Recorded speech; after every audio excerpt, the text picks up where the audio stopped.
Firstly, a thanks to Holden Green who's written this one for us. Let me know in the comments what you think. Now, Rainbow Cotton may be a blast from the past for some people, and it was a Dreamcast game that was only available in Japan, chiefly because of its niche genre and the slightly poorer sales of the console in that region. It never released anywhere else or on any other console. That is, up until this week. Rainbow Cotton has been remade for all modern platforms, including the Nintendo Switch. Was it worth it after 24 years? Or perhaps a rainbow we should have forgotten? Well, let's find out.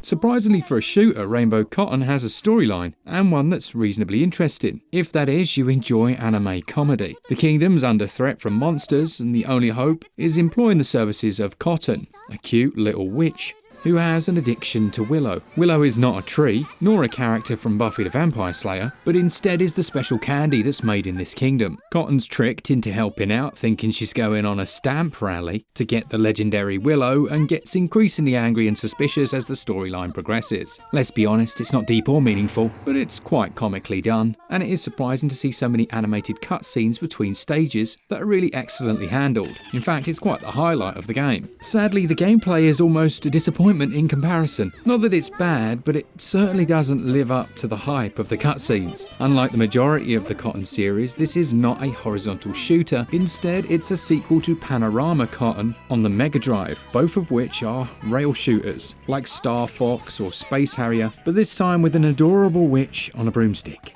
You fly through a handful of long levels where it seems like every cute monster in the universe is trying to murder you, and it is one of the most chaotic shooters I've ever played. Let's start off with what you do. Cotton has a standard shot, which can be spammed very quickly at the detriment of your thumb. You can hold the shooting button down, but it's much slower. In fact, it's a little bit too slow, and there's no way you'll be able to shoot fast enough to take down the half a dozen monsters flying in formation towards you in time. That's pretty unfortunate in this day and age, and without some form of hardware, it doesn't seem like the auto fire is fast enough. And I know this was the case in the original, but the idea of this remake was to fix the flaws, and I think this is one of them. Now, holding down that fire button also has a secondary function. It rescues fairies that are in cages. They'll follow you around and become a secondary attack. Holding down the shooting button then charges you up. You can see a little shiny glowing thing swirling around you when it's ready, and firing these off does massive damage. It's certainly more useful for bosses where they can do extended damage, so make sure you keep your eye on for those golden urns. Another collectible are the magic crystals that they may contain, granting you a magical attack depending on which colour they are. As in Cotton tradition, if you shoot those, it will actually change their colour. So if you've got enough time, as long as you're not getting annihilated by a billion monsters, you can choose which magic you'd like to stock. Now, aside from those two collectibles, there are also health pickups. And on that note, this isn't a one-hit death kind of shooter. I think it would drive me insane if it was, but even so, in the later stages it does start to edge into annoying territory, and we haven't really even spoken about any of the tweaks that they've made that hopefully make it a little better. I should have probably mentioned that the original game was a bit of a heartbreaker, so much potential and hope, but so flawed. The biggest of those is that you couldn't actually see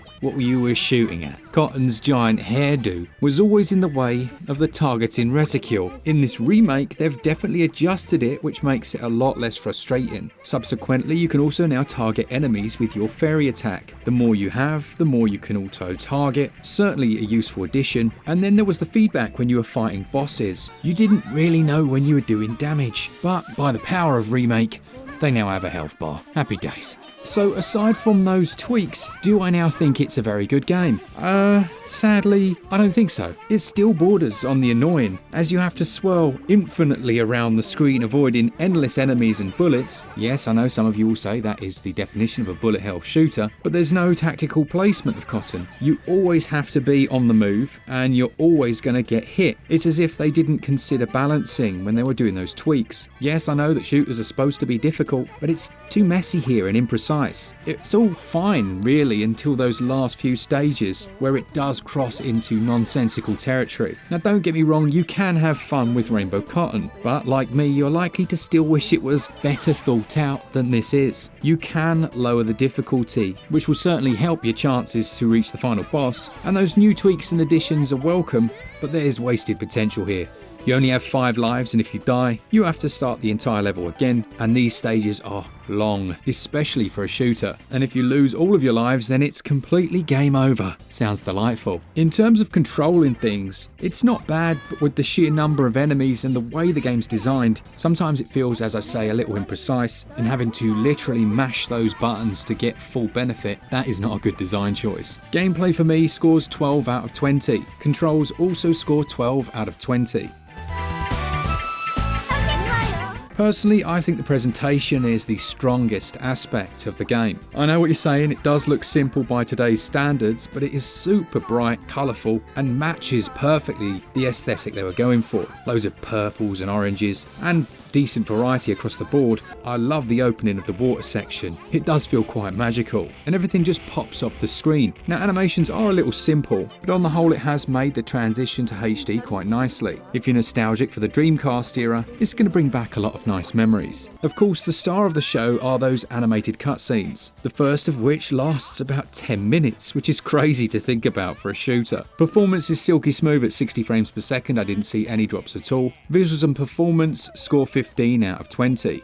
The audio across the board is pretty decent. I can't say I noticed the music a whole lot, and there is some voice acting in there, which you'll find is all in Japanese. It's fine for the cutscenes, it's translated to English subtitles, but that endless chatter in the background in the levels, that isn't, and you have no time really to read a translation, which is good, because they didn't even bother adding any in. This isn't like Dynasty Warriors, where there's text at the bottom of the screen you can read. Here, you've just got to hope you speak Japanese or, well, just ignore it. Audio scores 13 out of 20. In terms of value, Rainbow Cotton is priced at £18 here in the UK, or your regional equivalents on screen. It's less ambitious pricing compared to the newer side-scrolling games in the series, which go for double that on the eShop. But on the other hand, those are probably about twice as good as this. Very enjoyable, refined shooters. I don't think this price is too egregious when looking at the competition, but as you've heard, it's also not perfect. With the remake mode, co-op mode and retro mode, plus multiple difficulties and multiple routes, if you can figure out how to trigger those, then there's an okay amount of replay value here. Value scores 12 out of 20. In conclusion then, let's be honest, Rainbow Cotton's almost in the same boat as it always was. It's a game with so much potential to be an awesome, bewitching Star Fox style experience that falls short of doing exactly that, with some strange design choices. Certainly for fans of the genre, if you get it on a deep discount, then you're going to have some enjoyment here, but for most people, there are better options. It gets a SwitchUp score of 64%. Thanks so much to Holden for writing this one, and thanks to all of you that enjoy the content. As always, for all things Switch all the time, keep it Switch up. Cheers guys, see ya!